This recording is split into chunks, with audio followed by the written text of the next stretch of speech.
How the hell is it going, Blake? Does Blake listen to this part? Do they just skip to the How would they know when to start? waveforms? So when we're talking. Yeah. So they have to listen to this part then. Isn't that kind of crazy?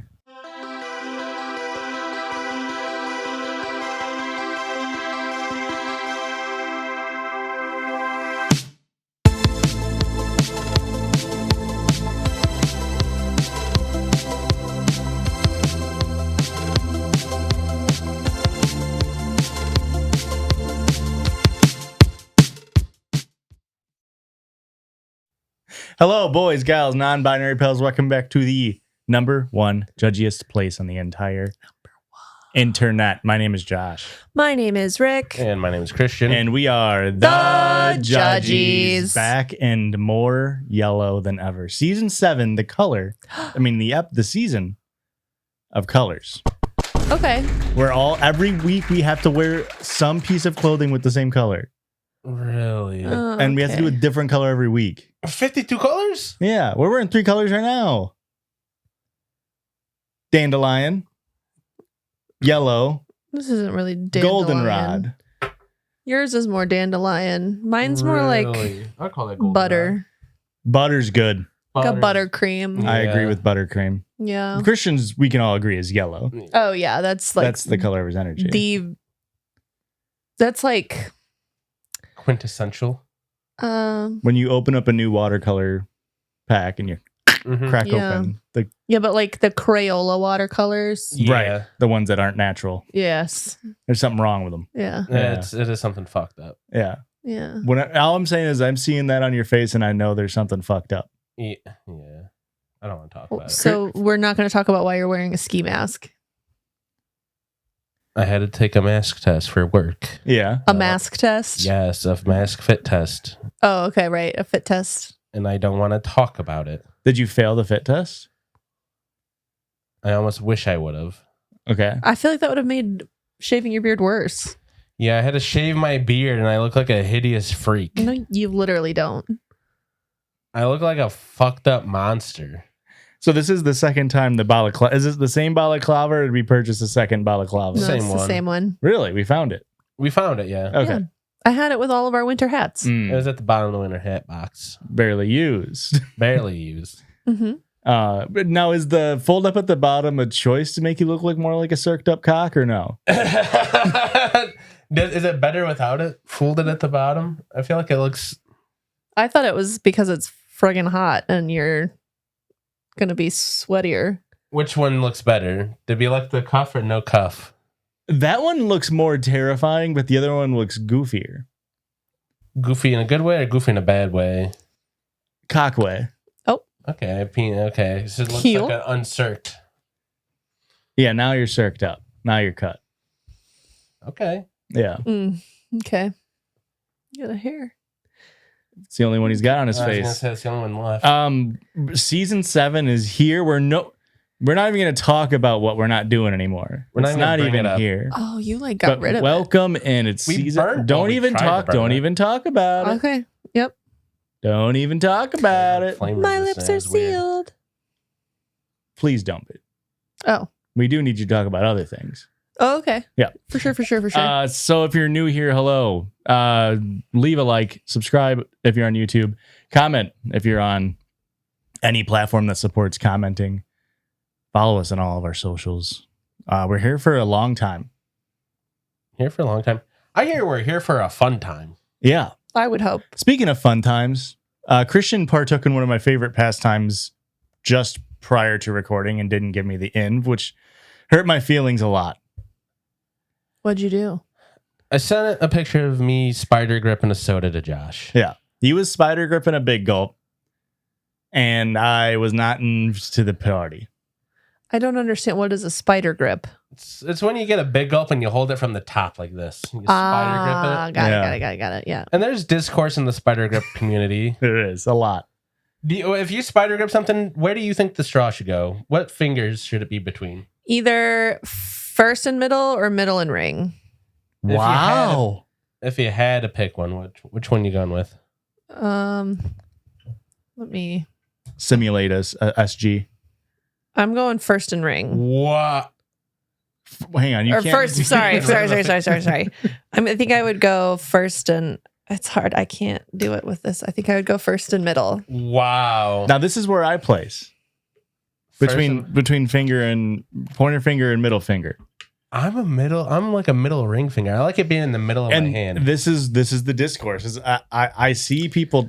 It's sort of like when you find out you've been tying your shoes different than everybody else your whole life because you see a TikTok video Or wiping about your butt different. Yeah, you didn't know everybody else didn't stand. Yeah. That's how I feel about the ring middle discourse. It's like everyone's talking like that's the strat, but to me it feels unbalanced. I got to go middle ring. What about pointer finger?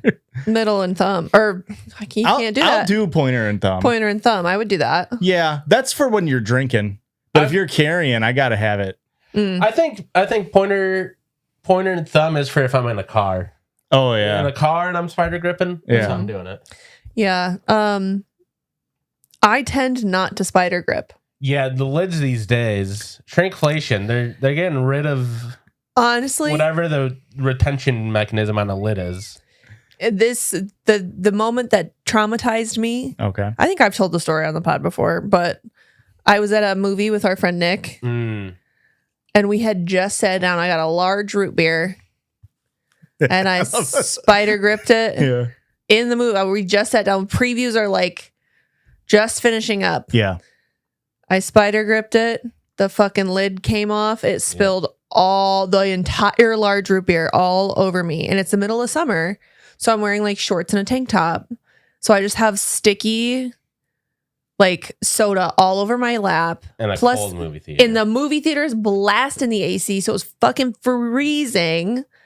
I was so mad. You can't spider grip a paper cup anymore. It was styrofoam. It was styrofoam at the movie theaters? Back in the day. Damn.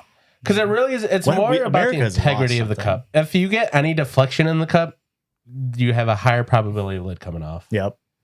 And this is I know what you're all thinking is like, get to the Reddit stories. This is important content. This is important. Yeah. This is a lot of people are being silent, and frankly, it's fucking disgusting that so many content creators online are being silent. Thank you. Are they silent or are they silenced? Damn. Thank you. Holy shit. But we will not remain silenced. We will not bow. We will read some Reddit stories. And what that entails is us going online and finding silly little stories. And sometimes the bald-faced Christian does that. He's got 5 o'clock shadow 6 days later. 3 days later, and 5 o'clock is generous. I will say, you got you shaved your face, and then you sent the picture, and I was like, he looks fine. The posture was not helping you. No, I mean, you could tell the confidence was lost. Defeated man. Your face was fine. Yeah, great jaw, handsome looking fellow. Not a great good brow line. He looks like handsome Shrek. Shoulders a little bit, but you had the posture of a slug. Yeah. Just absolutely defeated. I feel that way. Well, and I shaved the beard, and it's like, I'll keep the mustache, but you have to go so far over for the mustache. And for some of you that don't look closely, the middle of my mustache goes in one direction, and then like the wings of my mustache go a different direction. Mm-hmm. And once I trim that off, it was just enough to be like, something's fucked. Like, it's like alarm bells at your face of like, something's fucked up with that mustache. Okay. And maybe if I forgot I had mustache wax, because at one point I was like, maybe I just got to retrain my mustache to a different way. But when I did it, it was hideous. And even Olsen made a comment, and I was like, yeah, it's going off. We're getting rid of it, buddy. Did Olsen freak out? No, but he really doesn't like it. He doesn't like it. He keeps asking me, when am I going to have my beard back? And I was like, not soon enough. Well, instead of asking, where's daddy, it's, where's real daddy? Yeah. Where's man daddy that I respect? Where's handsome father? It's jarring to it. I'm used to used to it now, but it's definitely jarring. And I was talking to my friend Jane about it. I said that you shaved your face, and she was like, and I was like, I mean, I fell in love with him before he could even grow a beard. Yeah. So I still think he's attractive. I have to be mewing at all times. Big question mark. My neck is all the way down here. I feel like I look like Donald Trump. I got to be mewing. I got to be pressing my tongue to the roof of my mouth as hard as I can. Yeah. Wild. Well, let's get into those red stories. First story of the night comes to us from Molly. She, her longtime fan. I sent something in before, never got read, but that's okay because I don't remember what it was. Stumbled across this on Reddit, and at first I thought this is a story for Ricky, but then I started thinking, I really want to know what Josh and Christian's opinions are on this. Uh-oh. So this is an Am I the Asshole story. What do we care about their opinions for? Thank you.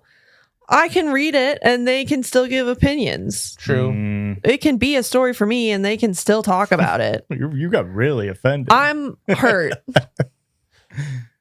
So am I the asshole for telling my brother's girlfriend he had a vasectomy when she started planning their future family? I, 28 male, have a younger brother, Ethan, who is 25. Not He's the been asshole. dating his girlfriend, Lily, who's 24 years old, and they've been together for about a year and a half. From the outside, they look like a solid couple. She's really nice and family-oriented, and has always made an effort to be close with us. The only issue is that Ethan has been hiding something from Lily. 3 years ago, after a pregnancy scare with his ex, Ethan decided that he never wanted kids. He was very firm about it at the time and ended up getting a vasectomy. He told me and a couple of close friends, but he specifically said he did not plan on telling future partners unless it became absolutely necessary. I told him that was an idea, but he brushed it off, saying that he would figure it out later. Fast forward to now, Lily clearly wants a family. She talks about it openly, and not in a someday way, but in a when we have kids kind of way. She has shown us baby names she likes and talked about what kind of mom she wants to be, and even joked about how Ethan would be as a dad. Every time, Ethan just laughs it off or changes the subject. This weekend, things escalated. We're all at my parents' house for dinner, and Lily starts talking about timelines, like engagement within a year and kids after. Uh-oh. She even mentioned wanting to stop birth control so they could let things happen naturally. Everyone went quiet, and I could see Ethan getting visibly uncomfortable, but he still didn't say anything. How long have they been dating? A year and a half. 24, 25. Later in the kitchen, Lily was talking to me one-on-one and said something like, I'm so excited to start a family with Ethan. I just know he'll be a great dad. I asked her if they had actually had a conversation about kids, and she said, yeah. He says he's not ready right now, but he will come around. I think he's just nervous about it. Well, he won't come around. That's the issue. Yeah. No, he'll still come. Around? Yeah. It's firing blanks. You can't come around. It's just coming out square now. Nice. Oh, girl. He's got a Pez dispenser. Those are rectangles. Dumbass. That's when it really Squares hit me. are a type of rectangle. Rectangles are not a type of square, though. Never said it was. Mm-hmm. Is that how it goes? Yep. Okay. That's when it really hit me that she genuinely had no idea. This was not a miscommunication. She was planning her future on something that literally cannot happen unless Ethan tells her the truth. Ethan has been hiding a secret from Lily, and it's not fair to her. No, it's not. I tried to give Ethan another chance. I pulled him aside and told him I told him very clearly that he needs to go tell Lily about the vasectomy. He then got defensive, saying that it was not the right time and that I needed to stay out of his relationship. When is the right time? When she is actively off birth control and crying to you that she hasn't gotten pregnant yet? Yeah. Talking about going to a fertility specialist? Is it the right time then? No, that's too late. I agree. I told him that there is never going to be a right time to drop something like this. Incorrect. And that the longer Perfectly he waits- valid right time was months ago when they were When talking she about first it. Yeah. brought up, like, hey, I want kids someday. How do you feel about that? Even when you're in a sexual relationship at all, Yeah. if you're deciding to or to not use condoms Yeah. or for her birth control. Obviously, condoms aren't just for Correct. pregnancy, but like still, like that's a perfectly valid time to be like, well, if you're worried about like we're in a committed monogamous relationship, maybe we can stop using condoms. Oh, but I don't want to get pregnant. Great news. I'm got snipped. vasectomy. I can't get you pregnant. I'm coming squares. That's true. I got that Minecraft dick. I told him it's never going to be the right time. I told him that the longer he waits, the worse it'll be. Ethan still refused to tell Lily. So I told Lily. I did not make a scene or anything. I just told her gently as I could that Ethan had a vasectomy a few years ago and that she deserved to know before making big life decisions. In front of everybody or separate? I assume separately. At first, she thought I was just joking. Then she realized I wasn't. She confronted Ethan immediately. Okay. There was an argument, a lot of crying, and she left early. From what I have heard, they are currently on a break, and she's not speaking to Ethan. Now, my brother is furious with me. He says I completely betrayed his trust and blew up his relationship. My parents are split. My mom thinks I did the right thing because Lily deserved honesty, but my dad says it was not my place, and that I should have stayed out of it no matter what. I get that it was not my secret to tell. At the same time, Lily was making life plans based on a lie by omission.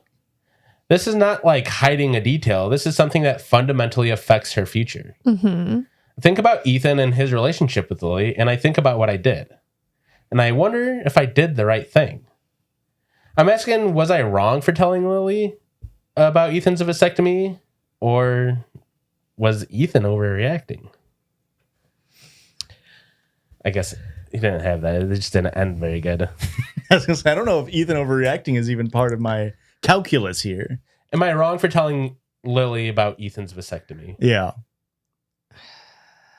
I mean, I think like everyone's like your mom is saying, and like I think the general consensus is like, yeah, she deserves to know. She deserves to know. However that happens, I think you really can't be too upset about it. Yeah. They've been dating. It's not like they've been dating for 3 weeks and you were like, oh, by the way, he's snipped. Yeah. Like there isn't a point in the relationship where it is like, if you're not going to tell her, then somebody has to. Uh-huh. It's insane because like a vasectomy is pretty reversible most times. I think it can be, yeah. So like it's insane that like he didn't even say it and then say like in the future if we want to, yeah, we can reverse it. Is there a time frame on how long it can be reversed? I don't know. I'm not super knowledgeable on the snipping technique. I know I've heard that it can be reversed, but it's like, doesn't it feel like there's like a time frame there? I don't know, man. I think the balls just want to make sperm.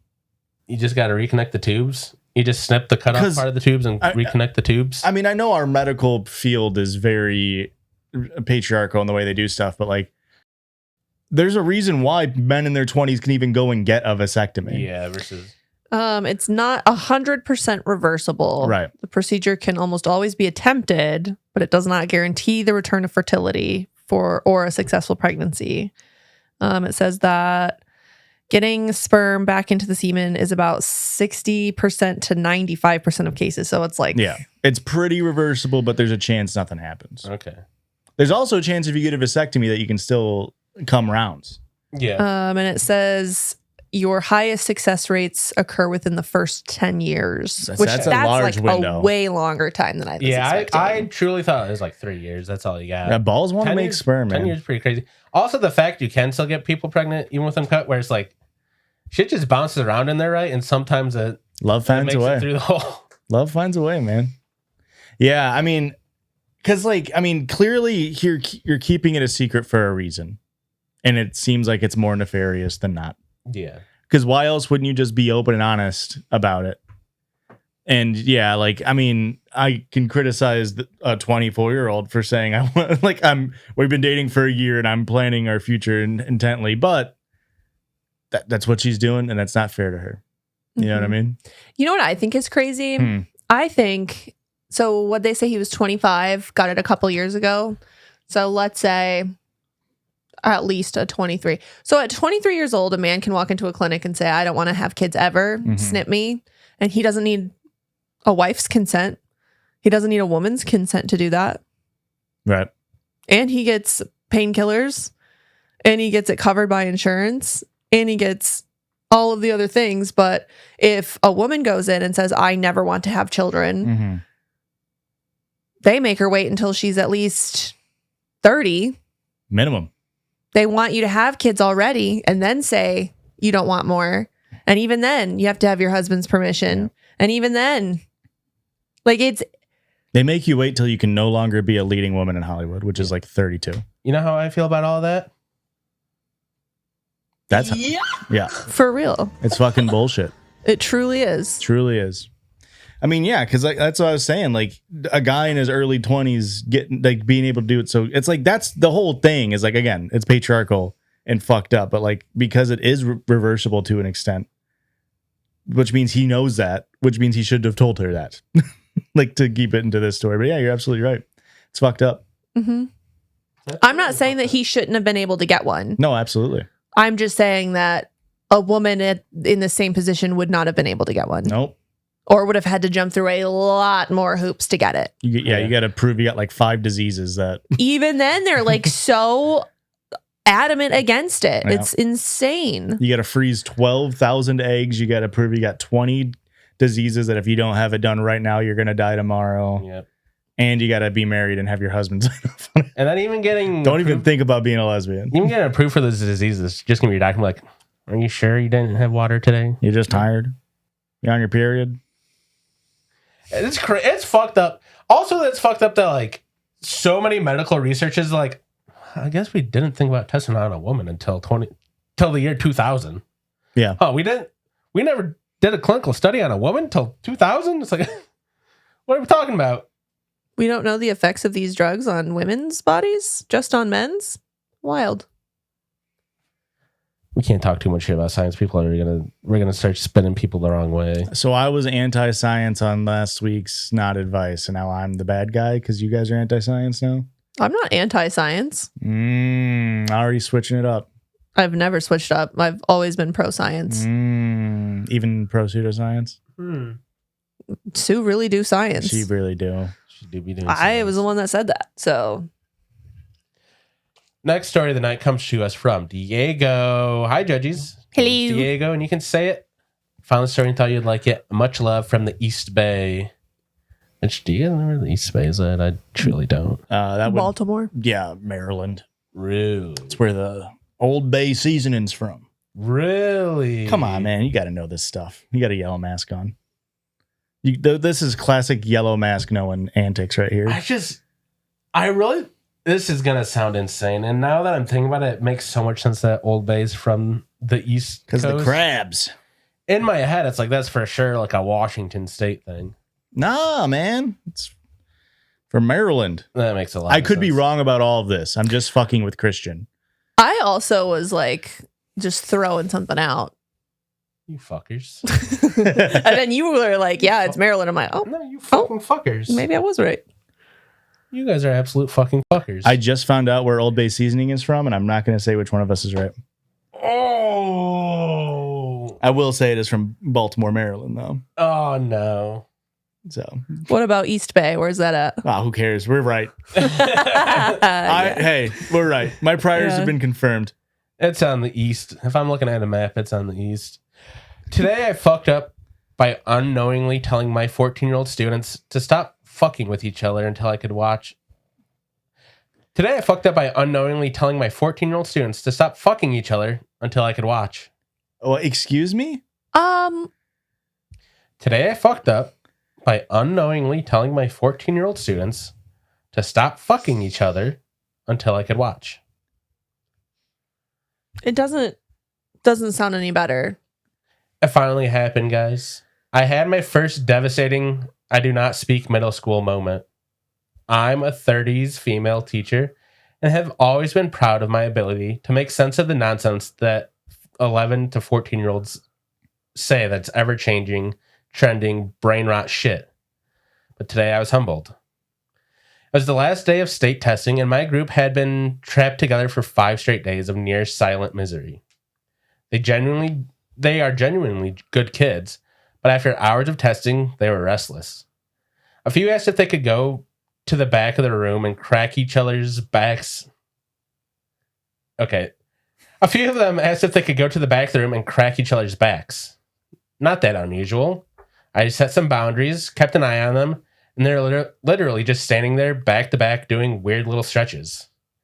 They don't even try to crack someone of a different gender because they already know that that'd be a no at our school.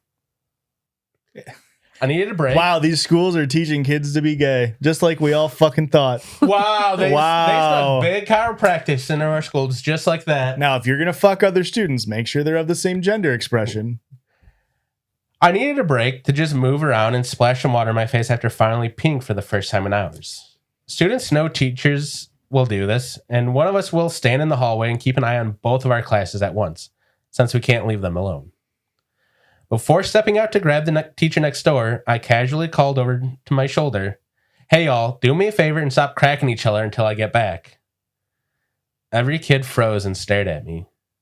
Naturally, instead of realizing I said something horrifying, my sleep-deprived, end-of-the-year brain just doubled down. What? I'm not saying you can never do it again.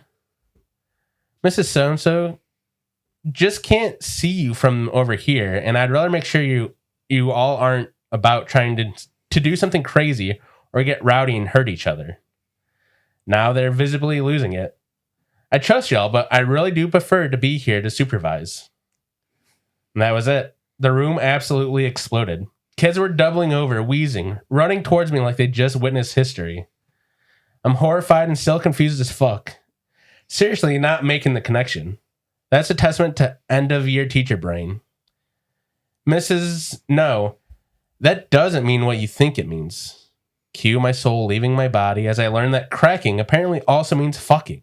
Come on. They say it to get around censorship online or something. I don't even know anymore. So in their minds, I just very seriously told a room full of 14-year-olds, please stop fucking until I return, because the other teacher can't properly supervise you.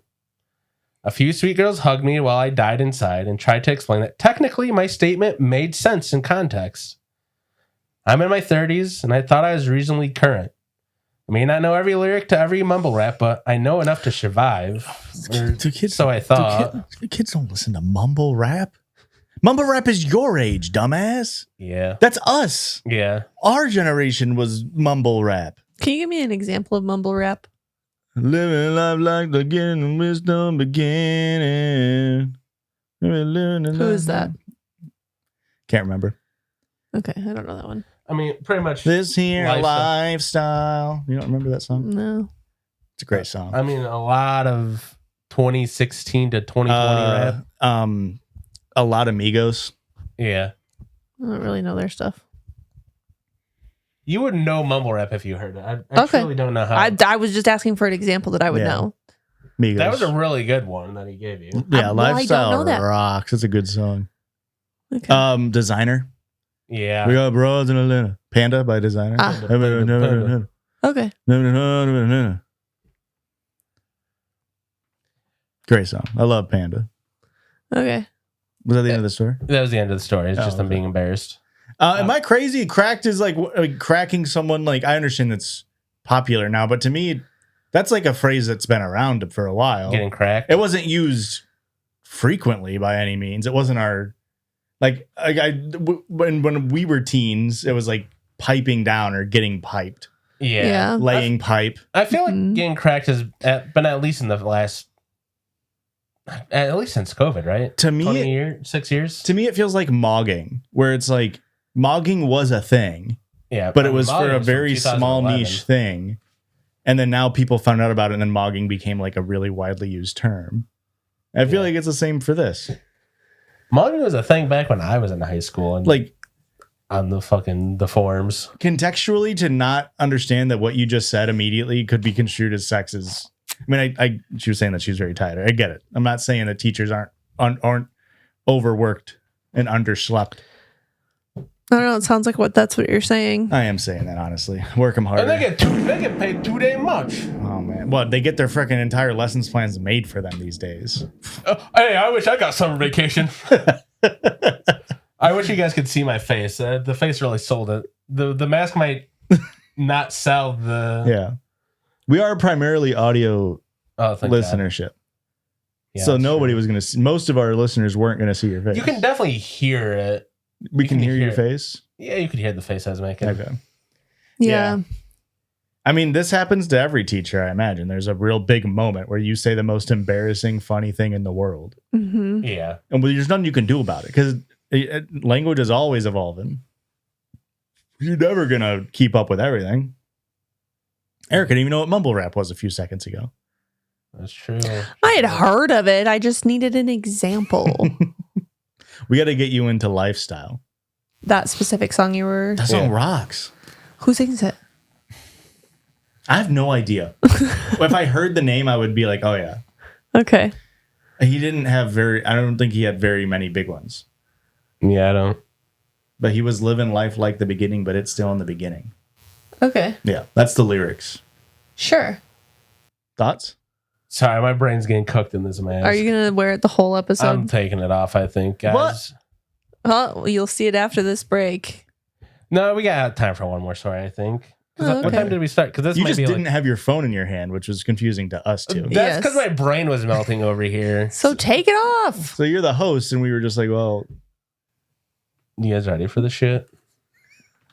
This is peak content. This is like Batman. Okay. Complaining that his brain's getting cooked. Look at little baby Christian. It does take me back. You should take the hat all the way off if your brain's getting cooked. Is it bad? Or is it just because my brain's getting cooked? Because your brain's getting cooked. Oh, No, it looks styling as hell, man. What do we think about it?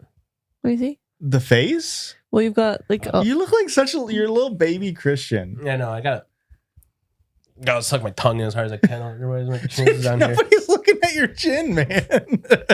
People are looking at your chin.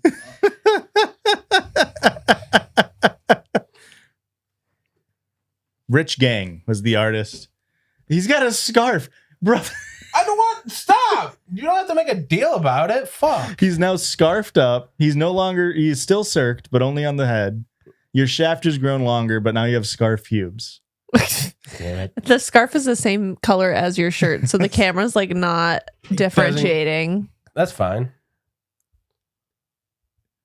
How is your brain not getting cooked more now? Well, it's all coming out of my nose. Right.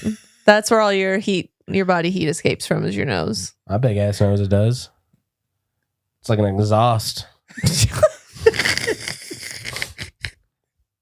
Okay. If you see black smoke coming out, you know I'm burning rich. Oh my God. Okay. Next story comes to us from Cameron. Cool. Off. Fuck, we can't say his whole name. Well, I think I have once before, but we should bleep the last name. We can bleep the last name. From Cameron, off submitter. From, I believe this is a whoop for us. r/girl dinner diary. You sack of shit. You absolute piece of fucking work. I forgot you talked about it. You absolute. No, I can find something else. No, it's fine. I'm not upset, actually. You're upset. No. I forgot about it. I did tell you in confidence that I was super excited to debut this. I forgot. No, you tell it. No, because I can still do my whole thing.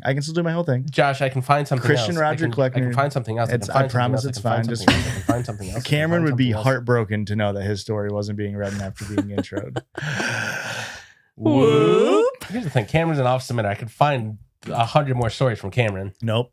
I got a message with that as a subreddit suggestion, saying like they found a whole bunch of stuff that they liked in that subreddit, and I specifically ignored that message because I remember. Because you're a good friend. Yeah. And you care about me. Yeah, that's correct. This is Christian, I'm giving you the brain cooked pass right now. Your brain is very clearly cooking right now. Well, it's just cooking right now, but I totally forgot. From r/girl dinner diaries. Yeah. I'll do my spiel now. How about that? This is all I wanted was the spiel. You can spiel. Girl Dinner Diaries is a newish subreddit that's been blowing up recently. The concept of the subreddit is a picture of a girl's dinner and then a story attached to it. So it always has to have a picture of whatever they're eating. Yeah. And so the format is like title will be like, I just found out that my boyfriend did blank. Risotto with chicken breast slow roasted at 350. So it's like title and then like description. Or sometimes it'll just be the title story. And at the very end, it just has like a 1-sentence description of whatever the food is. And I don't know. I haven't looked into it yet because I was waiting for my episode to know if this is pre or post kitchen cells. Kitchen cells kind of blew up like 2 months ago, which is the incel version, which is incels take a picture of whatever sad fucking slop they fucking microwaved up tonight, and then say like, asked my crush out, she laughed in my face, dino chicken nuggets not all the way heated up because I don't fucking deserve it. And I don't know which came first, the kitchen cell or the egg, but I think it's a really funny pairing of like just mainly dudes being the saddest pieces of shit you've ever seen. And then typically the girl dinner stories are, I would say they skew happy. They skew like, okay. Yeah. There are some like sad ones, of course. But I think it's a very interesting dynamic. Like Girl Dinner Diaries has blown up recently. That's good shit on there. That's really good stuff. And it'll be ruined in a month and a half. Yep. It'll be entirely AI posts. Late night snack as I contemplate leaving my boyfriend for the 10 millionth time.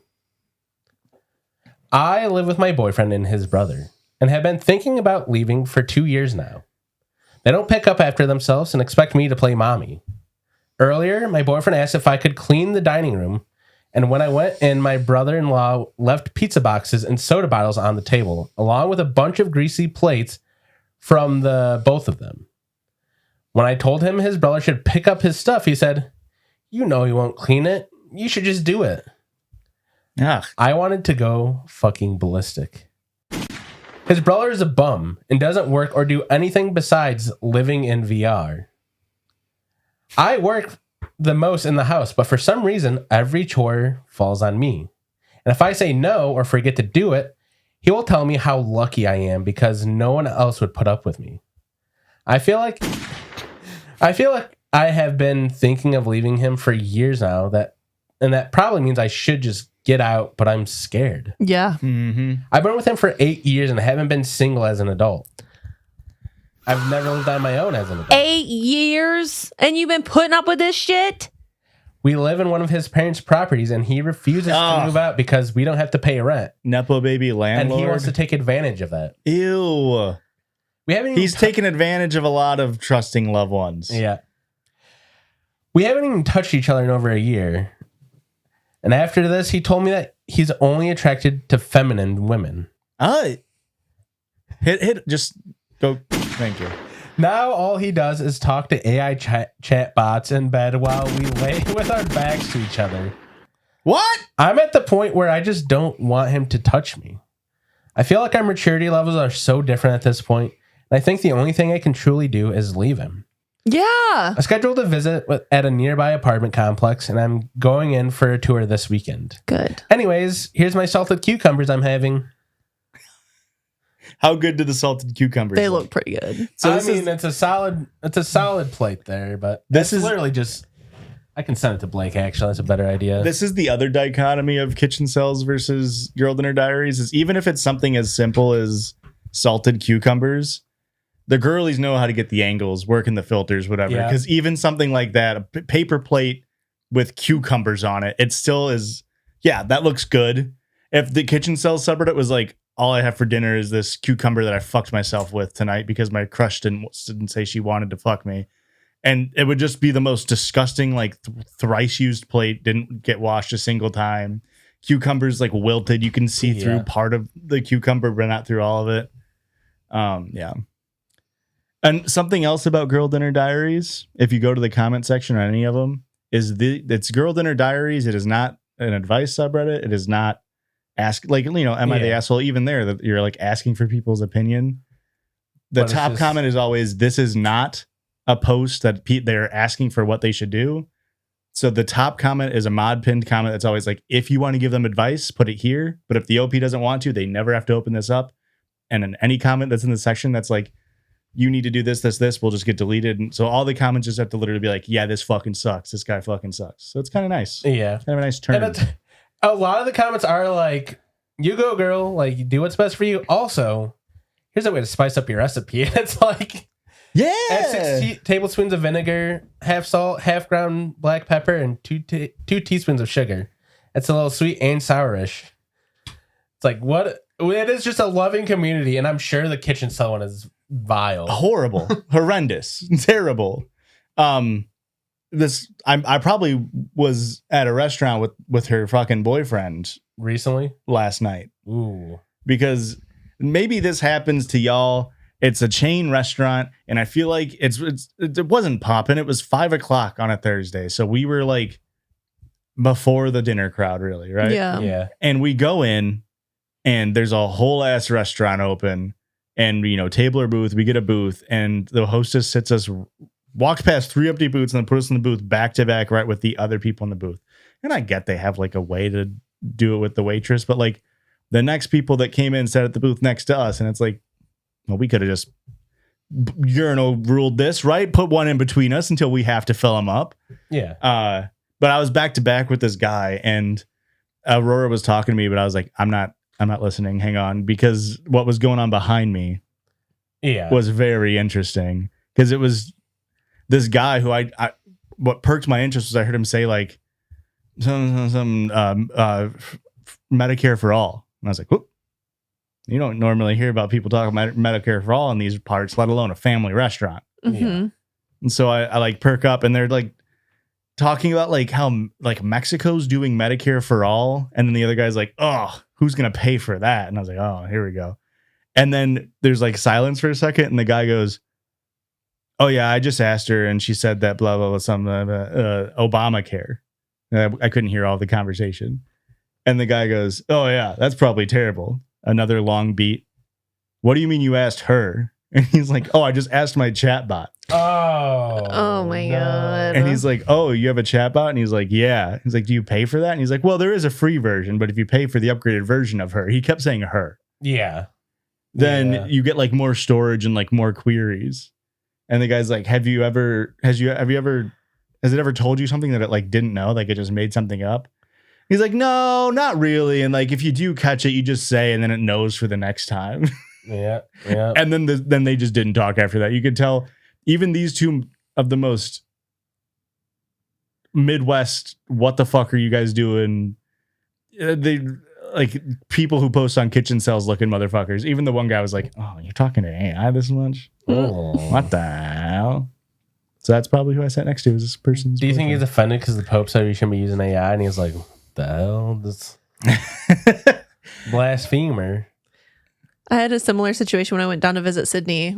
We went out to a restaurant and we were sitting there, and her husband Joe started talking to me, but I heard this table next to us was 2 older women, and I heard something they called the FBI. Mm-hmm. And I immediately looked at Joe and I went, and I told him, nope. Hold on. And Sydney and I locked eyes, and we were both like, yes, okay, we're listening. And I'm like leaned over trying to hear more about this conversation, but I don't know if she saw me or what, because they changed the subject.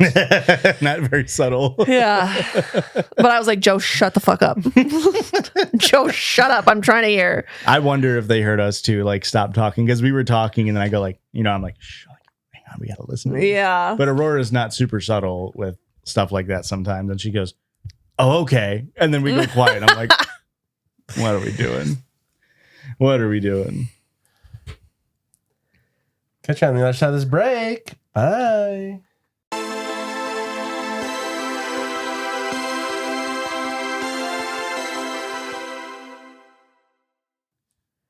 I kind of hang, guys. Yeah. It's 100 degrees outside. So you couldn't hang? Kind of hang. No. Now take the hat off. I had staying on until I got really hot. He's also got a fryer cut. He's waiting to reveal that. I didn't realize they were pranking me when they said they had to fit the mask back here too.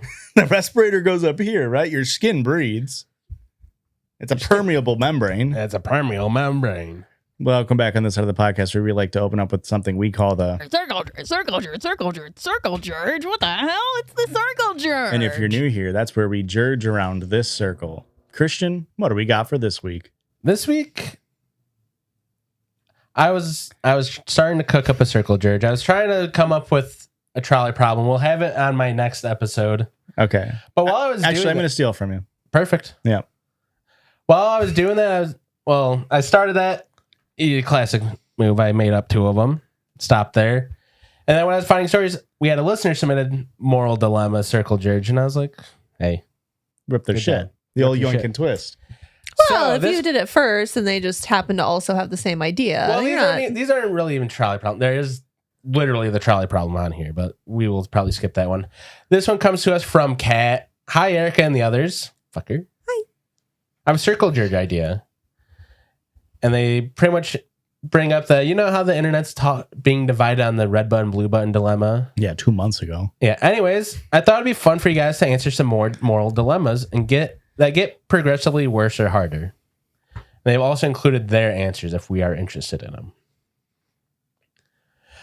First one on their list is the wallet dilemma. You find a wallet that has $5,000 cash inside of it and the owner's ID. Nobody saw you pick it up, and you're struggling financially. Returning it would genuinely change your life for the worse. Do you keep the wallet or do you return it?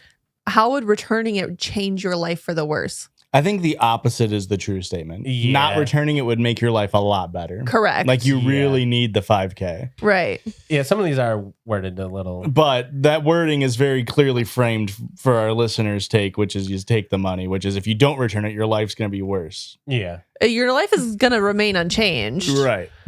And here's the thing. When you find it, it's not yours yet. You have to make the decision. That writing is almost like it's implied that it's yours now because you found it. Yeah. And now you're giving away $5,000. Do you know how many wallets I have found and returned? Erica's 7, 9. That might be close. Erica's like a magnet to it. She'll just be driving. She's like, oh, wallet. And we'll turn around, pick up a wallet. And we've at least 5 of them I know we've dropped off. Yeah.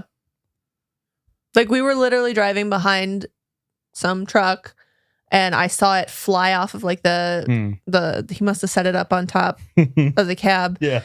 And it flew off and I was like, I'm pretty sure that was a wallet. So Christian pulled over and sure as shit. And we just drove straight to the dude's house.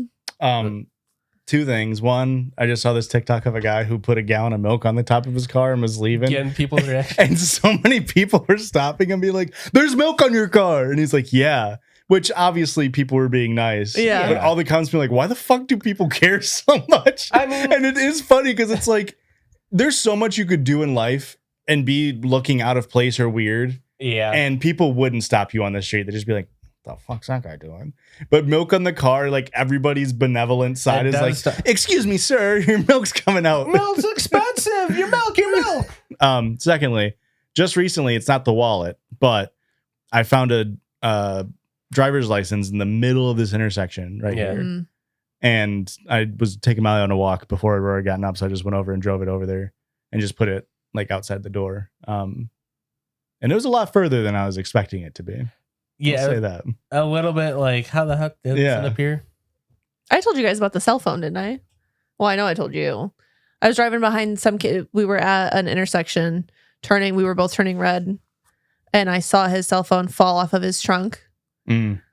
And so I stopped, picked it up. And I'm like trying to speed to catch up to him. Like, you dropped your cell phone. And I caught up with him like half a mile later. Yeah. Speeding. Yeah, pretty much. And I stopped him at the next intersection and I'm like honking and like my arms out the door and he's like, what the fuck? And so I got out and I was like, your cell phone fell off your car. And he was like, oh shit, thanks. He probably thinks you're insane. Yeah. Like, I'm not crazy, I promise. All right, back to this question. Yeah, sorry. There was a lot of qualifiers on it. Yeah. If the $5,000 is going to change your life positive, like you need it. And like, I don't think anybody's going to judge you for taking it. See, the thing is, I'm not even looking at the money. I don't even open. I open it up to see if there's an address and I deliver it and that's it. If you're playing along with the premise of the question and like you're in a spot in your life where like you're gonna have to look at the money. My car is fucking broken down and it costs $4,999. Yeah, like I get it, but for me personally, like I've found wallets and taken the money out of it and then not returned the wallet at all. So I've been on this side of the conundrum. I thought somehow it was gonna be like a good guy thing. No. No, Josh is a piece of shit. Lose your wallet, it's on you. But it was like $7. Like $5,000 to me, my first thought is like this person had $5,000. What would for something? Yeah, like there's a reason. You don't just walk around with $5,000. Yeah. I totally get it. And here's because I do think I would return the wallet, but part of me is like, unfortunately, it's like you already in your head you already lost the money, and it's like, I get it. Yeah, I would return all $2,000 that I found. What the heck? You mean there was 5,000 there originally? Who would have taken 3,000 of it? Not. I guess I don't know. I guess you could give me a $2,000 tip, maybe a $1,000 tip for finding it. Oh, what's that? Just my 300 Pokemon cards that I have? Yeah, I would return it. I wouldn't even think twice. But if you were poor, like if you were homeless and you found a wallet, I don't think anybody would be like, well, you got to return all 5. How dare you, you know? Listener said they would try to search them up on Instagram, do some stalking, see if they feel like they deserve it back or not. That's fair. If they look financially stable and rich, I'm keeping that shit, they say. Next one, just straight up trolley problem. 5 people tied to a train track. On one set of tracks, you pull a lever, diverts the train track to a different set of tracks that has one person tied down. Yeah. But do you pull the lever and kill the one person versus the 5 people? Well, I'm gonna look up the 5 people and see if they're all pieces of shit or. Quick, what's your Instagram handle? What's your handle? What's your handle? The train's coming! Quick! Yeah, I think this is what a lot of people lose in the concept of the trolley problem. Is it's not just like the utilitarian like one life is less than 5, so therefore I pull it. Like it's the choice of you're deciding to kill somebody. To do it, yeah, the train's already going to hit the 5 people. Like that's more of the moral dilemma, right? Is like. By you pulling it, you're sentencing that one person to death. Yeah. If you just walked up on it and were like, whatever, those 5 people are dying no matter what. Yeah. So, yeah, that being said, I would probably pull the lever. I'm probably just doing this, like back and forth until it hits, you know? Yeah. It's like the Monty Hall problem, you know? Yeah. Trying to derail the train. Do you want to know my problem with this? You're scared that the lever would be too hard to pull? That is my worry too. No. I would go and lay next to the one guy. I'm You're gonna like, hey, bud. I'm gonna pull the lever, but I legally am obligated to say pull the lever, Kronk. And then I'm gonna feel like maybe the guy gets a giggle right before the end. Yeah. I love that movie. Wrong. He's getting killed by a locomotive. I would have to say it. Yeah, absolutely. I can't pull the lever and not say pull the lever, and Kronk. if I was there for you, I would say it for you. Thank you. That way you can be Kronk. Thank you. Next one, the organ donor. 5 people in the hospital will die tonight without an organ transplant. A healthy, innocent person comes in for a routine checkup. Their organs could save all 5 people. A healthy, innocent person. No one would ever find out. Would you kill the innocent person to save the 5? No. Yeah, obviously not. Yeah, no. And any healthcare worker that does not follow the Hippocratic Oath. And I think this is set up as a comparison to the trolley problem. Yeah. Where it is like, well, you're choosing to kill one person to save 5 here. Yeah. Obviously, there's a lot different circumstances. That's but wild. Either way, you're sentencing one person to death to save 5 people. Yeah. I agree. That one's pretty straightforward. Yeah. The cure. Scientists create a cure for every disease, but there's only enough for half the world's population. And it can't be recreated for at least another 100 years. You're put in charge of deciding who receives the cure. Every choice condemns billions of people to death. How do you decide on who gets the cure? Children. Okay. Yeah. The children are our future. You probably just cut off the top 50% of age. Yeah. Pretty damn close to it. Yeah. Anybody making X amount of dollars, and then after that, it's 50% of old people. Okay. 50% of oldish people. It's probably the best way to do it. Yeah. Barron Trump's getting the fucking axe, is what I'm saying. Even though he's young, yeah, bro's lived enough life. You know what I mean? You should have got off the damn computer and lived life. You're a billionaire. You're doing too much fucking Kalshi betting over there, bud. You've condemned yourself. I'm not saying all young people are surviving. Anybody with the last name Trump. I'm saying that anyone under the age of 18 absolutely makes the first round. Yeah. I wouldn't say anybody. I am saying all children. I wouldn't say that. Why? What if this was 5 years ago and Barron Trump was 17? Well, it's curing disease, not preventing death.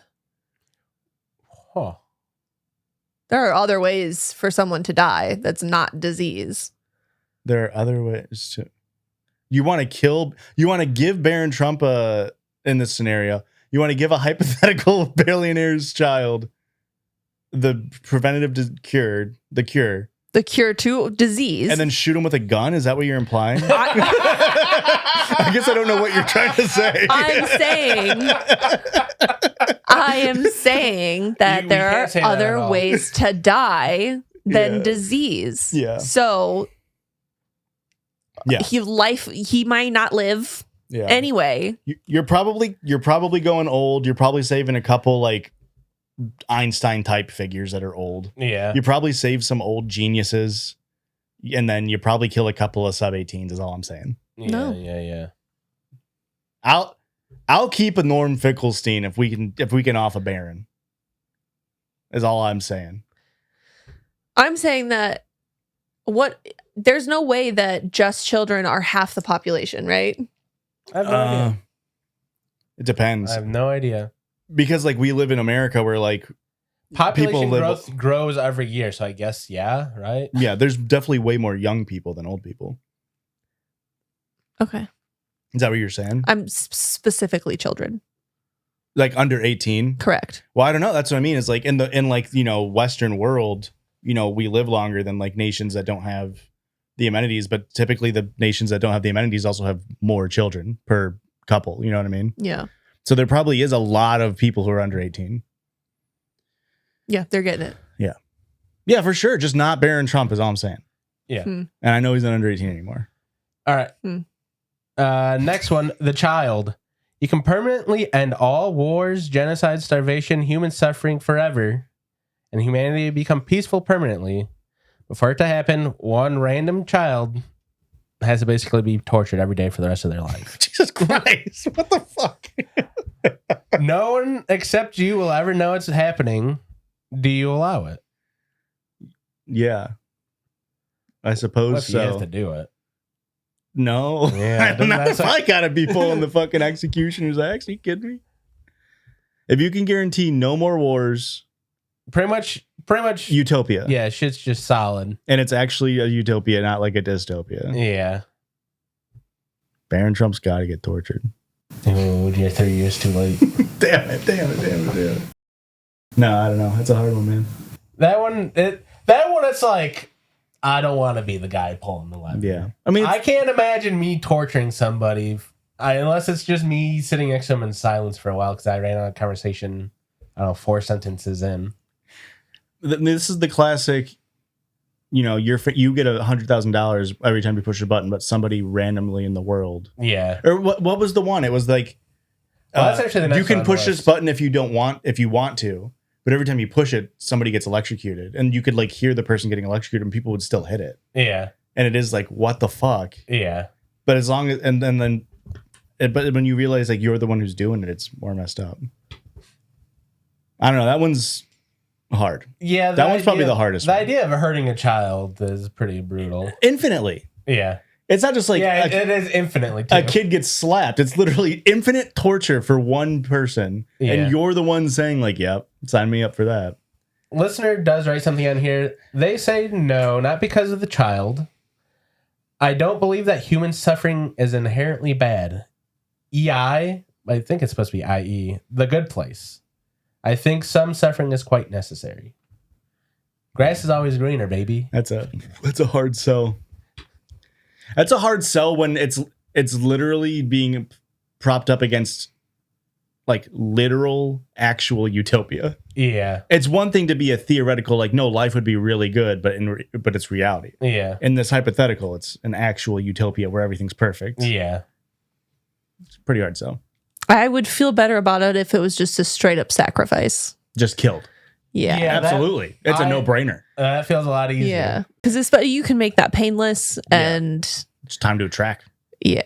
No. I mean, it'd be scary for a while. It's got to go pretty quick. No. Very last one on the list here. Yeah. The button. There's a button in front of you. If you press it, everyone alive right now dies painlessly and instantly. But every future human being who would have ever existed pretty much lives in utopia forever. Humanity ends peacefully with you. Do you press the button? Yeah. Wait. Pretty much, it's like a hard reset. Everybody dies now. We start back over and it's perfect. But everybody currently dies. Everyone alive right now dies painlessly. But then life goes on just better. But every human being who would have ever existed lives where there's a future where there's no war, rape, grief, murder, famine, heartbreak, cruelty, or suffering. Okay. So it's the same question but different. Yeah. It's the same question, but you're killing everybody. 8 billion people. I think this is the plot to Neon Genesis Evangelion. I was going to say that. No, you weren't. I was going to say that. I was going to say it better. I mean, I guess they all become like a singularity. Yeah. It's the whole thing about AT fields, and it's like you having like a mental block physically connecting with people. Yeah. Mm-hmm. Mm-hmm. Yeah, I'm pulling that lever. I'm pushing that button. Yeah, probably. That's a tough one too. If I didn't have a kid, I'd be pushing the button. Give me a hard reset. I feel bad. Hey, I got a kid now. I can't do that to him. No, it's painless. I don't want to do it still. I'm not Abraham. I'm not willing to pull that trigger. It's painless, and they don't have to deal with the consequences of our previous generations' mistakes. Fuck-ups. Yeah. And it's again, it's if you're in the hypothetical, you are proposing an actual utopia. Yeah. It's not a theoretical, like it'll exist for a little bit or whatever, and then everything's gonna get fucked up. So yeah. Yeah, I think you have to push the button. I'm pushing it twice. See if I can double tap. Ooh. Get the futures too. Oh. Return it to animals. What if we could get a little bit better? We thought it was good. We could get a little bit better. It's going to be like, that future's going to happen. There's going to be somebody stubbing their toe. And it's like, if you push the button, everybody dies and you never stub your toe again. Here's my strat. You know the people, like the community of people who like try to like die for a second and then get brought back to life as like a thrill-seeking thing? I'm investigating that. I'm bringing in a whole team of those people. And then I'm having my arm positioned so when I die, my arm falls and hits the button. So I'm dead while it's happening. And then I get the shock to come back to life. I skipped the mass extinction event. And now I'm in utopia with a bunch of babies, I assume. Really fucking good. Really fucking But good. it's a utopia, so they're all cared for. And I'm just, I don't know, fucking. What are you doing in the utopia? Having sex and getting drunk? I guess. Playing RuneScape? Fuck, that's what I do now. You're living a great life. Holy shit. That was the moral dilemma, Circle Judge. Yeah. Did we have fun with it? Yeah. Did you feel dilemma? Yeah. Did you feel morally? Yeah. Interesting. You didn't? Did you feel more orally? I felt more dilemma. Hey More there, than dilemma. That's all I had. I'm sorry. That's all you needed. And after the Circle Judge, we always have the listener submitted sound. This sound comes to us from Jordan. The country? Otherwise. The river? Possibly.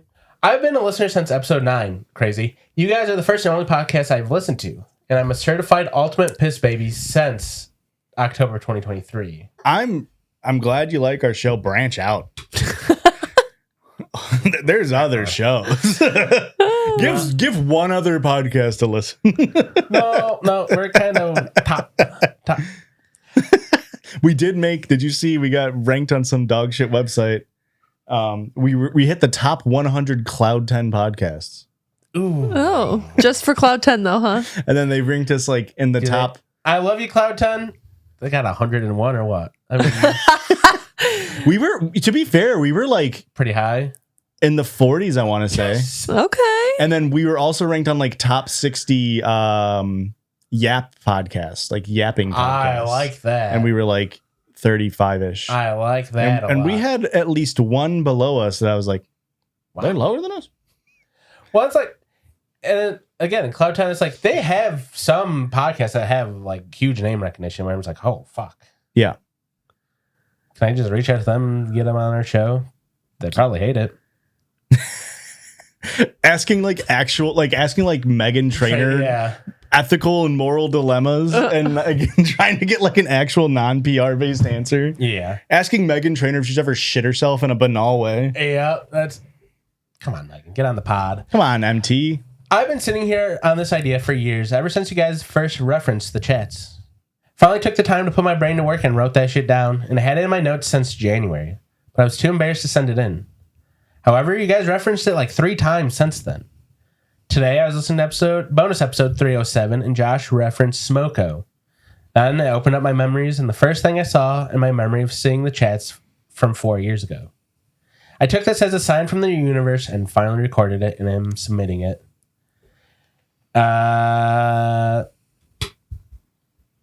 PPS. Rover read this email 30 minutes before sending it. Bye. Jordan, I can't wait to hear this shit. Jordan, I hate to tell you, we're skipping the first 10 seconds just because it's just instrumental. It came. This is Smoko by the chats. Well, this is... So let me set the scene. It's 8 on a Monday and -2 degrees. The Midwest cold winter breeze has me sitting at home listening to the Judgies.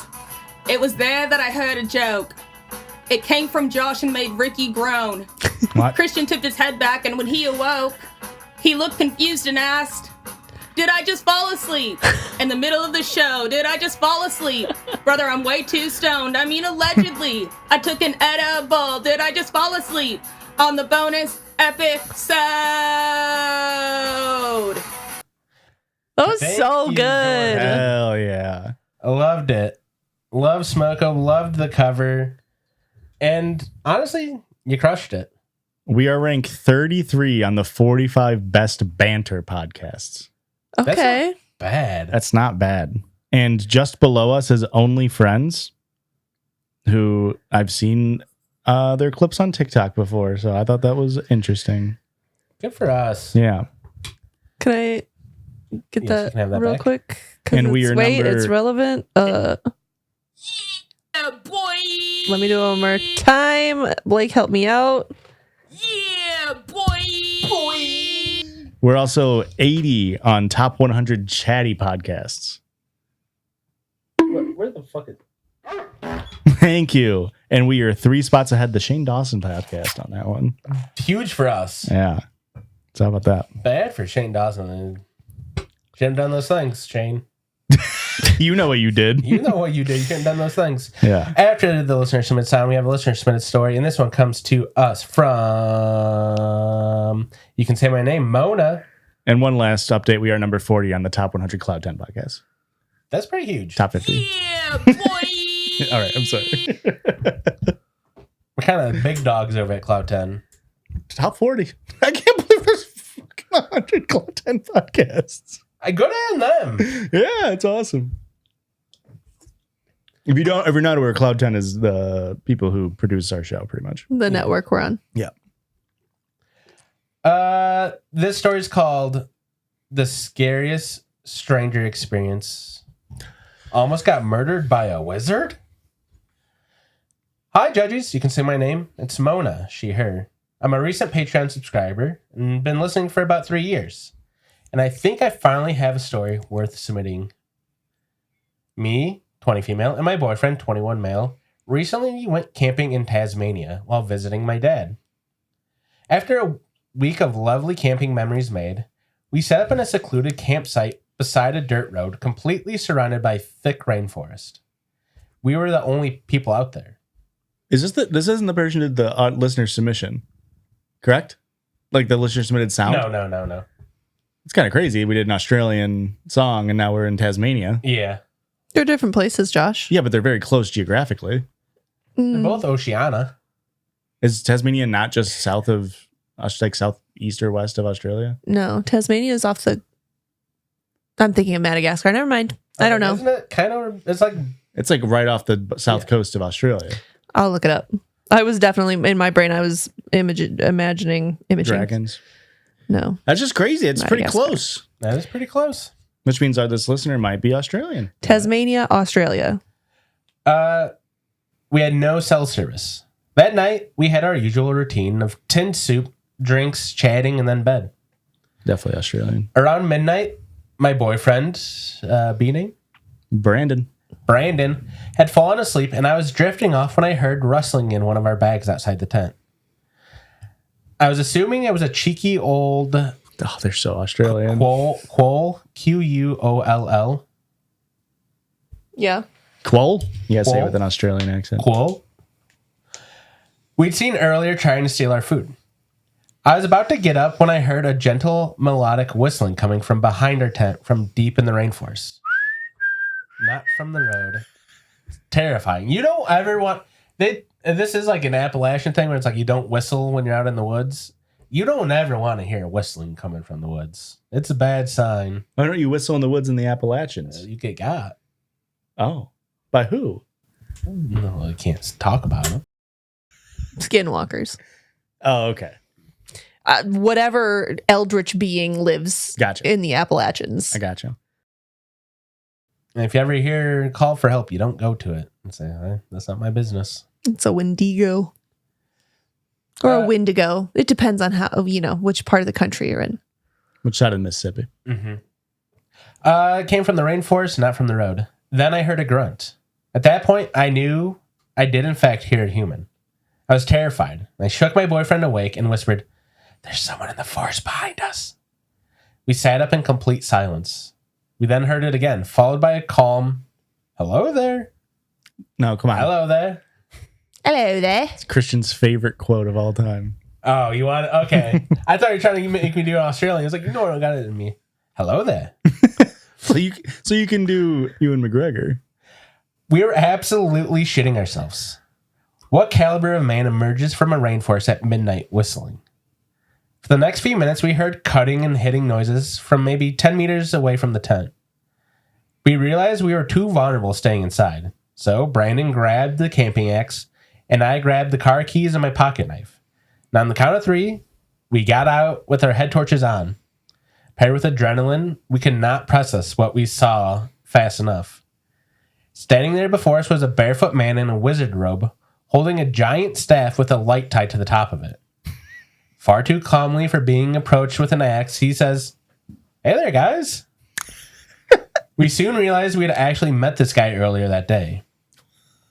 He had driven past us at our campsite and stopped and asked for some food because he had a really bad day. We gave him food, but refused the money he offered us, and then he drove away. This disarmed us slightly. He asked us to help him make a campfire, which we cautiously did while trying to stay friendly. That's when we noticed that beside the staff, he was carrying only 2 things: a violin and a massive kitchen knife. Oh. During this conversation, he casually relays this information.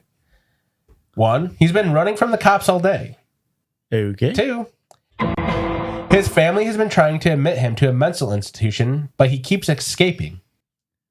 3, earlier that day, he met either the devil or an alien. Oh no. The weirdest part is that after leaving us earlier, he had apparently driven further up the road, set up camp, and then decided to walk hours barefoot through the dense rainforest at midnight just to come back to the campsite where he knew we would be alone. Oh. Terrifying. Yeah. You don't ever want to hear, "I knew you'd be alone here." Yeah. He then did play his violin for us. Well. Low-key, great playing. Okay. All right. All right. Eventually, we told him that we were going to go to sleep. He responded with, "See you on the other side of the universe." Oh. The second we got back to our tent, B and I decided we needed to leave immediately. Mm-hmm. Thank you for listening to your gut. We grabbed our essentials, left everything else behind, and jumped into the ute. We nearly stalled it and then got the fuck out of there. We debated calling the police because we genuinely wanted this guy to get mental health support, not just be arrested. But considering the knife and everything he said, we ended up calling the non-emergency line. Funny enough, the operator told us It was the weirdest report she's ever had to take down. Yeah, I bet. The next morning, we returned to the campsite with police officers. Thankfully, all of our stuff was there untouched. However, the kitchen knife had been left behind, stabbed into the ground where we had all been sitting. The officers searched the area and then came back and told us they knew who he was, and he had been linked to other cases that he needed to be in a hospital. I genuinely thought I was going to find out what it was like to be stabbed that night. Still one of the most terrifying experiences of our lives. Yeah. I also remember Brandon only decided to come with me last minute on this trip. I was originally planning on doing this camping all alone. And then they sent some pictures of the campfire and what a quoll is. Okay. So that's what a quoll is. It's a little guy, yeah? Little guy. Yeah. Little guy. He's cute. Yeah. Little spotted weasel-like being. Probably a marsupial of sorts. And then they sent the picture of the campfire with the knife at it. That's very menacing. It is so ominous. Yeah, it is. So not to blame. Yeah, I'm gonna. Yeah. But at least the guy is unarmed now. Yeah.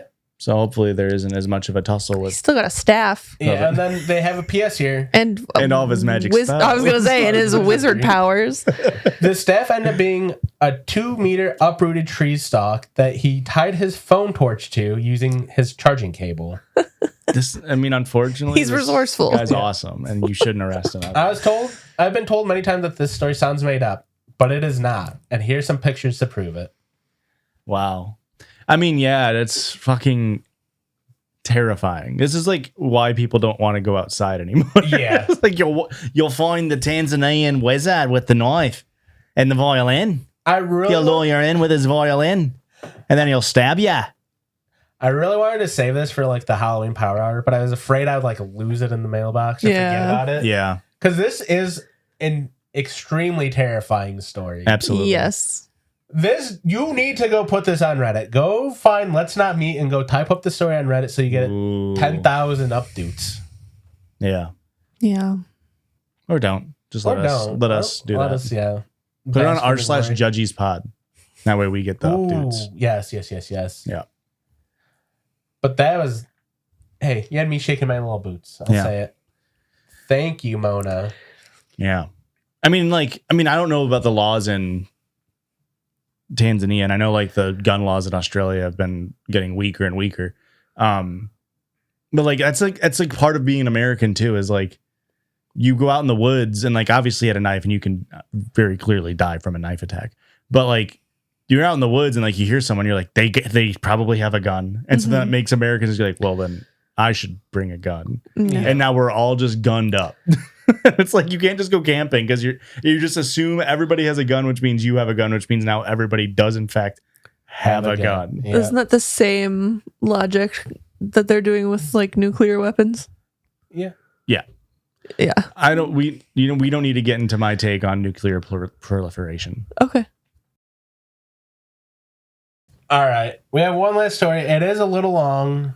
Hopefully I can get through it quick. Hey man, don't rush. You can't. Take your time. Explain what you mean by that. I mean that you Yep, you're banned. Next story of the night comes to us from Morgan Freeman. Otherwise. Wallen. Ugh, fucking hope not. Hi, Judgies. I don't know any other famous Wallens. Morgans. Obligatory, long time, first time. I found the story and instantly thought Christian would enjoy it. Morgan. No. Jeffrey Megan Dean. Mullally was who I was thinking of. Jeffrey Dean Morgan. Vulgar for the pod, They're though. all dudes. Congrats on the new Judgy on the way. Piss and kisses, Morgan. What's a famous... There's got to be a famous girl Morgan. I can't think of any girl Morgans that are famous. I don't either. That's what's fucked up in this world. Morgan, Hillary Rodham. Morgan Obama. Sasha? Malia? Morgan? Today I fucked up by eating dehydrated shredded hash browns as a snack, and I turned my body into a potato-powered sewage cannon. It's not a Christian episode without some kind of sewage cannon. I just have a lot of cues about how is this a long one? There's a journey. It goes through a journey here. Full disclosure. This started days ago. I was preparing to make a hash brown based casserole, a very, very respectable, very Midwestern dish where the primary ingredient are potatoes, dairy, and good intentions. Unfortunately, I couldn't find the typical frozen shredded hash browns, but what I did find was an industrial food service size container of dehydrated shredded hash browns. The kind of container that looks like it belongs in a prepper's bunker. I had recently discovered that these things are actually incredibly handy. You measure out how much you want, add roughly the same amount of hot water, and then you just let them sit and rehydrate. Then boom, ready to cook hash browns. They're shelf-stable potato magic, and a miracle of modern tuber engineering. Anyways, on to my fuck-up. I decided to taste them dry, and unfortunately, they weren't that bad. Oh no. Like, surprisingly okay. A crunchy, starchy, potatoey, somewhere between a potato chip and a hash brown, and an astronaut trail mix. They had this satisfying little crunch that made my brain say, yep, this is a snack now. So, after measuring out what I needed for the casserole, I poured myself a little side snack. Maybe about 2 cups, maybe a little more. Definitely more. Yuck!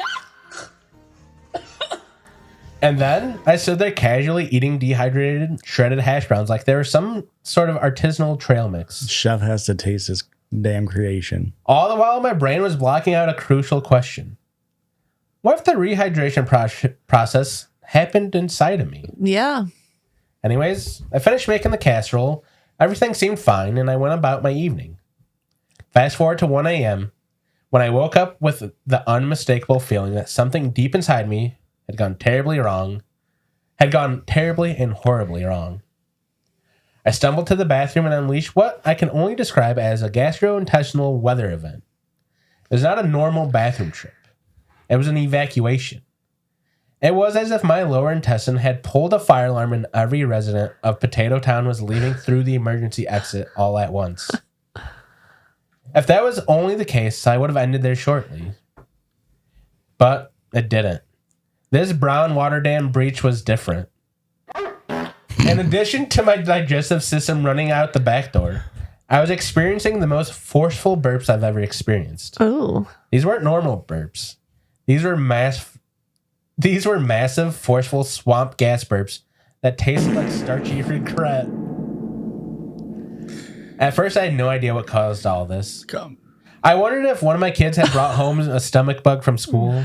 I wonder if I had food poisoning, and still I had completely forgotten about my little dehydrated hash brown snack bowl. It'd be one thing if the previous sentence didn't have you describing your burp as starch flavored. Uh-huh. If you were like, yeah, it kind of tastes like stomach bile, I'd be like, what did I eat? You're literally like, potatoes. What could it be from? Yeah. So there I was sitting on the toilet, sweating, burping, cramping, gurgling, pure catastrophic ass thunder. Oh no. No sooner would I get off the toilet than I'd have to turn right back around. I'd make it 3 steps towards my bed and then the rumbling would resume. Back to the toilet, again and again and again and again. Like a waterfall, I continued to empty myself downstream, and then the gas started. Dear God, the gas. The farts stopped being farts and became threats. Every one of them came with a risk. I could no longer tell the difference between air, liquid, or whatever new state of matter my body had invented. Mm-hmm. So every sensation below the waist required immediate evacuation to the bathroom. This continued through the night and the morning, and then through the next day. More burps, more diarrhea. 8 pounds later, I'm now on day 5. Day 5 of this. 8 pounds? Like you've lost 8 pounds? Yep. Hey, this one diet trick will piss off all your doctors. Doctors don't want you to know this. My ass is now raw from acidic diarrhea farts and constant wiping. Do we think at this point it's not from just the dehydration process or the rehydration process? I don't know. It might have just completely absorbed all the acid and just fucked up your entire like body chemistry. Is this not just like what E. coli is? Like when flour and shit? True. It could be. Like, did you not just get something? I find it hard to believe it's just eating dehydrated, because people eat Doctors, get in the comments. I mean, I guess it's different. Reviews. It's different, but like people eat like dehydrated banana chips. Yeah. You know what I mean? And like your body would theoretically rehydrate them. I can't tell you the answer. Maybe these potatoes need extra water. Who knows? I've wiped so much that toilet paper now feels like sandpaper to me. I'm hollow. I'm emotionally changed. More ominous internal bubbling, more burbling, more cheek squeezing to make it through my next obligation. And my belches continue. These are not normal burps, guys. These are massive, forceful swamp gas burps from the ancient deep within me. Burps with lore. Burps that sound like a haunted furnace trying to start up. Burps that taste and smell of a starchy preservative. So for now, I rehydrate. I wait. I pray. And I treat every burp like a prophecy and every fart like a loaded weapon. Eventually, days later, I remembered that I ate those dehydrated hash browns. You deserve this fate. Yeah, if you made it past day 5 and you're like, I still don't know what. What are we talking about? That innocent bowl of when I'm pressing the button and we're killing 50% of you or whatever, you're on the list. You're on the list. You're on the. You're out of here, pal. I'm far from a eugenicist. World would be better without you. Hey, you already have kids. We're fucked. Sorry, Makishi, you're on the list.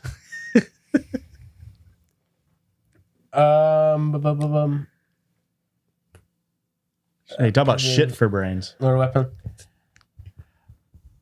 The innocent bowl of dried shredded potatoes I ate like chips. Don't call them innocent. The potatoes whose entire preparation method is literally just add hot water and wait.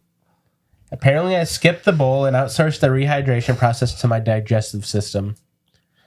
Do not do this. Do not eat a cup or more of dehydrated shredded potatoes like they're potato chips. You're walking it back. You said I had 2 cups, maybe a little more. Now you're like, don't even eat a cup. I ate a cup and it's fucking me up. Tell the truth. You had 4 cups of it. I know that dehydration means like you're getting rid of all the water, but is it shrinking? A lot of times it condenses down, right? Mm-hmm. So then when you're rehydrating it, it expands. This is what I mean though, is like, I don't think the potatoes getting past your stomach in a state to where it's then gonna like need to absorb water to expand. Once it's out of your stomach, it's, you're gonna get hit with what your stomach acid does. Yeah. I do not recommend this. Do not become the crock pot. Do not become the water. This is like when you see like a sign or a warning on something that like, it's like you're at like a cliff and it's like, don't jump. And it's like, yeah, why do we decide? Like, yeah, of course, nobody needs to like, hey, don't eat a quart of dehydrated potatoes. It's like, yeah, nobody does. This is why we have those warnings. Yes, nobody does that. You're the person who does this. All these things are written in blood, Josh. Everything's written in blood, brother. They have some edit. That was the end. It was do not become the water. And then they have some edits here. I've learned that dehydrated potatoes do not simply pass through you. They gather, they organize, they rehydrate in the shadows. I appreciate the concern, everyone. I'm staying sufficiently hydrated and I'm eating normally, hoping to ride this out to spare the embarrassment of telling this tale in person to my physician. You should have been to the doctor days ago. Yeah. I waited until now to address my tormentor with modern medicine. I've just now, Saturday 9:50 a.m., taken a dose of the good old pink stuff. How? You waited 5 days to take Pepto-fucking-Bismol? Route 1 medicine? They're at 125 hours. I don't know how many days that is. 92's 4, right? Somebody has cut off a damn arm in less time because they were stuck in a rock. Then you decided to drink fucking Pepto-Bismol. Yeah. Update 9 p.m. Saturday. So it's been about 12 hours. The Pepto enabled me to have a semi-normal day. Lots of gas and belching still, but I was functional. And this is, Josh, you're already pissed off. You're going to be pissed off here, too. Because it's like, what are you doing? I ate a late sushi lunch. Then we took a local a trip to the local winery for a picnic that turned me into a belching little bubble, super white tuna and light wine burper up until the late afternoon. I now feel the bloat, and the night cometh. Putting the kids to bed now, and then hoping that the rumbling means something more solid than the lining of my colon forming below. What do you do when you do this as a parent and you realize your kids are never going to respect you again? You hope they're young enough to not like really store this one. Day 6. In the twilight of this new day, I sit up in bed and let one rip. You've read a story similar to this, not in content, but like it was a shit story and it was very verbose. Yeah. I just remember it pissing me off. It did equally piss you off. It's getting to the point where like this is the most Reddit fucking speech thing I've ever heard, and it's just everything about it. The night cometh. Shut up. They have nothing left to do but taking yourself so fucking seriously. They have nothing left in their life but to reflect on the mistake they've made, Josh. If you were frozen in time, would you not sit there and reflect? No. In the twilight of this new day, I sit up in bed and let one rip.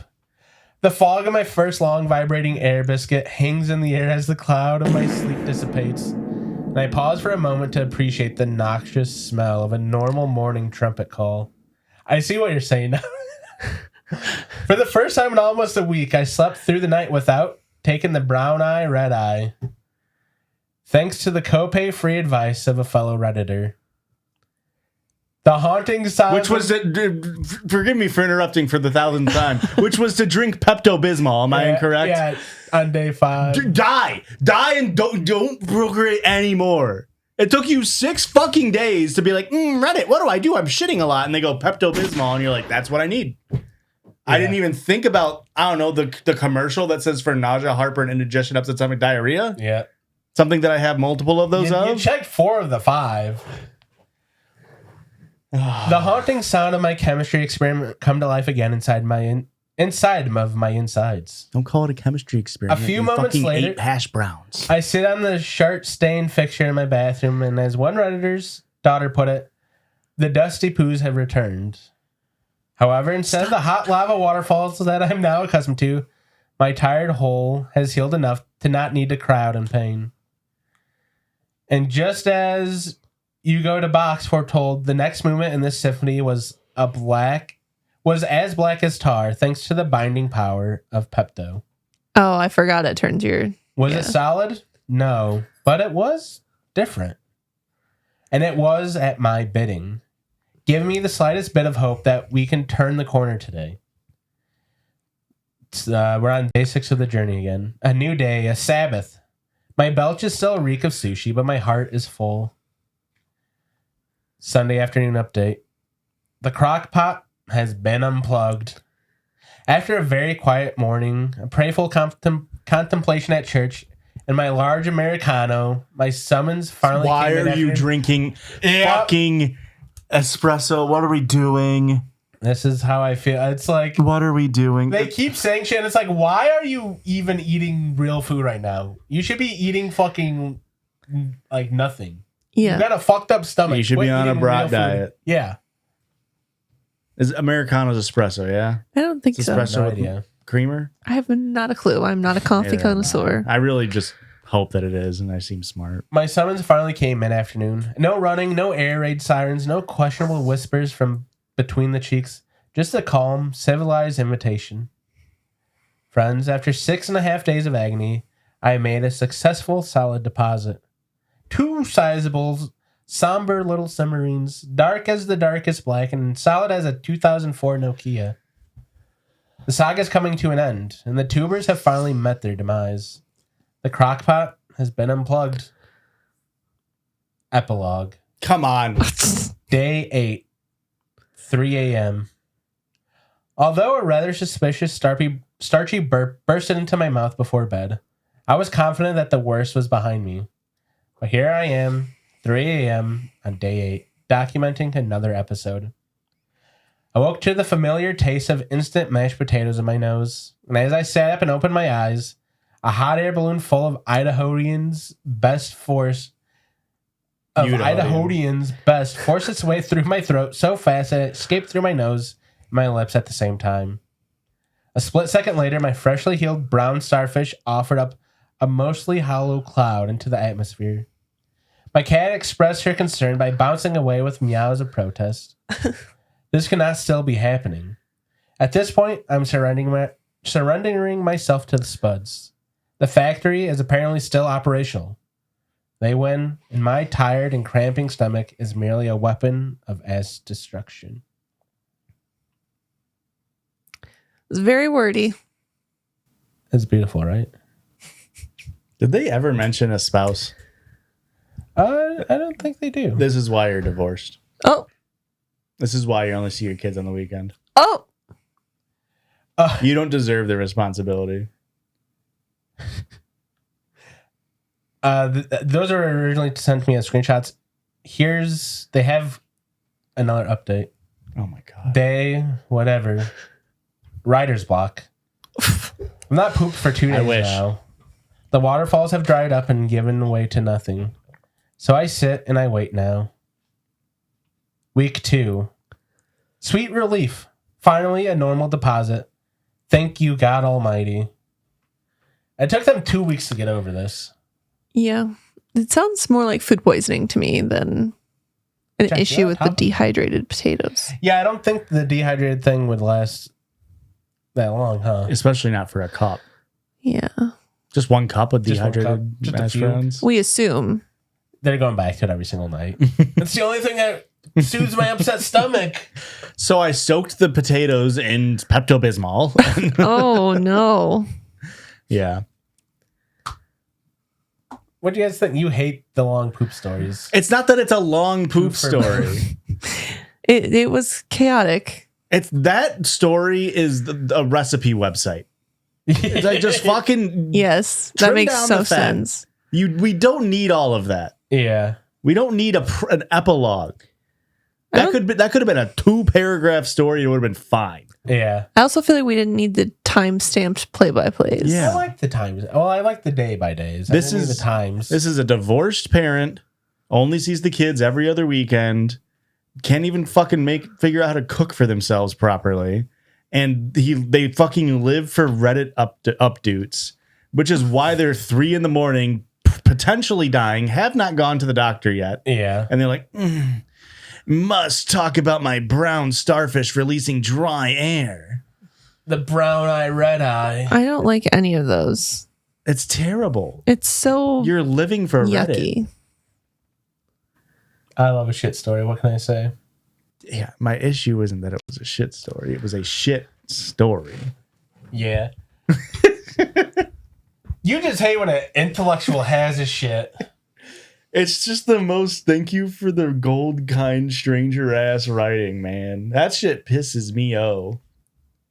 Sorry, Morgan. Josh hated your fucking story. Well, that's it for this main episode. That's it. Welcome to season 7. We do have a special treat after we do our plugs. So let's do our plugs. Wherever you're at on the internet, we're probably there too. Give or take a few websites. And our handle's at Judgies Pod, JUDGIESPOD. We have a weekly bonus episode at patreon.com/judgiespod. Ooh. Weekly bonus episode. Where we do listener submitted stories only. Most of the time. Most of the time. Like we're betting like 98%, probably higher, 99%. Yeah. We've flubbed. Yeah. Everybody's flubbed. Oh, let a flub happen. Jesus.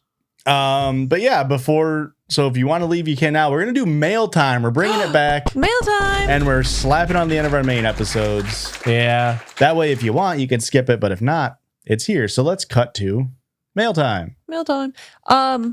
I got another message from somebody saying that when they Googled the Ladies and Tangents address to like mail stuff to them, it just came up with ours. That rocks. How does that happen? I don't know. I sent it to Jerry and Sierra and I was like, hey, I don't know why Google wants your mail to come to us so bad, but I promise we're not committing mail fraud. And they just laughed. Said, let us know if you get anything cool.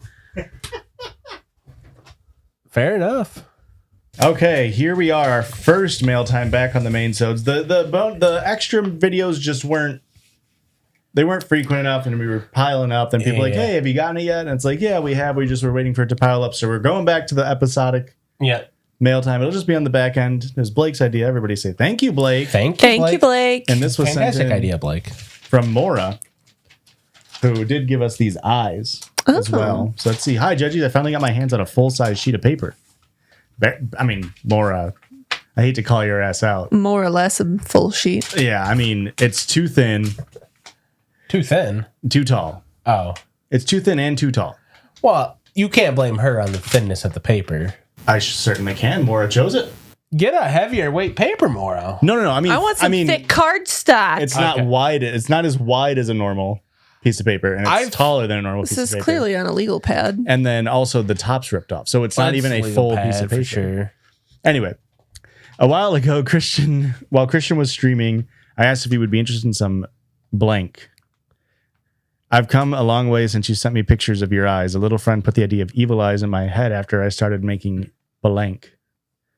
I don't want to spoil what's inside the packages. And I really fell in love with the way I can make these much more personal. Evil eyes are protection charms that can be found in many different cultures with different colors having different purposes. I've taken a little bit of a creative liberty with the charms I make, so I really hope they aren't being culturally appropriative. You better be putting protective intentions into these. Just write sorry on the back of all of them to cover your bases. I put a lot of thought into what colors to give y'all and watched a lot of videos while painting. Well, y'all in Fallout lore. The rocks are locally sourced. The paint is acrylic. They're protected with UV resin and coated with Silajet ceramic coating to hopefully protect from scratches. The blank are blank, and the boxes can work as display cases. I really hope you like them. Keep judging, etc., etc. Very And then we also have, I assume we have a card and a box for each of us, including Miss Aurora. Wow. These are nice. Fancy boxes. And I guess, Blake, put this part at the top. If you want to mail stuff in, that's P.O. Box 58, Ottawa, Illinois, 61350. Address it to Ladies and Tangents. Whoa. But these are Evil Eye pendants. Wow. Mine is golden. Well, I have... Matches the theme. Green. What's yours? It's gotta be blue, right? Orange. Wow, I really like that one. Orange. Get a zoom in on that, Blake. Hold it up. Let Blake get a zoom in on that. Get a zoom in on that. Do I need to influencer it? Do you need to influencer it? You get it. The boxes are fantastic. And then the chain is sterling silver. Oh, there's a chain in there. Yeah. Got it. Okay. Yep. The gold evil eye, the main protection this eye signifies is physical health. Another significance of the gold is to prevent or relieve exhaustion. I need that. The silver burst in the center is intending to ward off your sorrows as well as open your mind to new situations. Your 2025 was rough. I hope 2026 is better for you. Life is hard. Judge it harder, Mora. That is so excellent for me. I have the green evil eye. A green eye for a green guy. Both the light and the dark.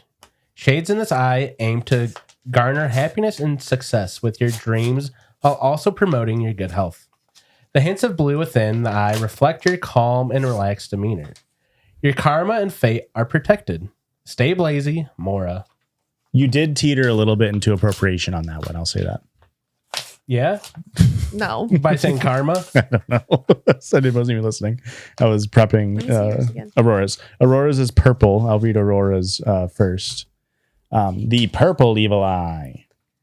For the number one girlfriend of the pod, an eye as imaginative as you. The purple of this eye not only aims to boost the imagination, but also remove any mental blockage that disturbs your self-expression. The pink within focuses protection towards your relationships with loved ones. Together, they inspire a smooth artistic flow and a strong support system. Long live Skinny Daniel. That's so cool. And mine is the orange evil eye. With all your wit, sarcasm, and humor, the orange in this eye seeks to protect your happiness, support your creativity and playfulness, and motivate you in your commitments. The red in the center of the eye brings courage, enthusiasm, and energy while warding off your fears and anxieties. Stay a smartass. I love it. Yeah. That's so fun. I just touched it for the first time. These are the coating is very nice. The coating is very, very nice. And yeah, the cases are Very, very cool. Thank you. Hang it from my rear view mirror.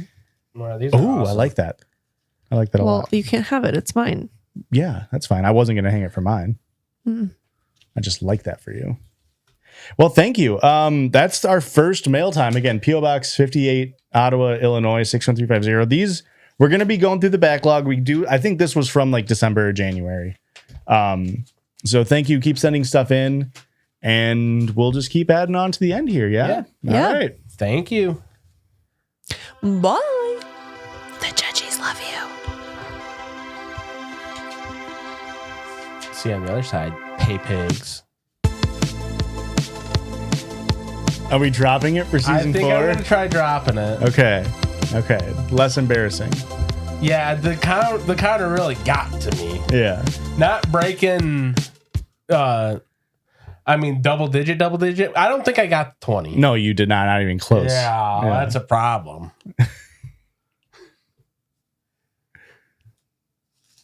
Okay, bye.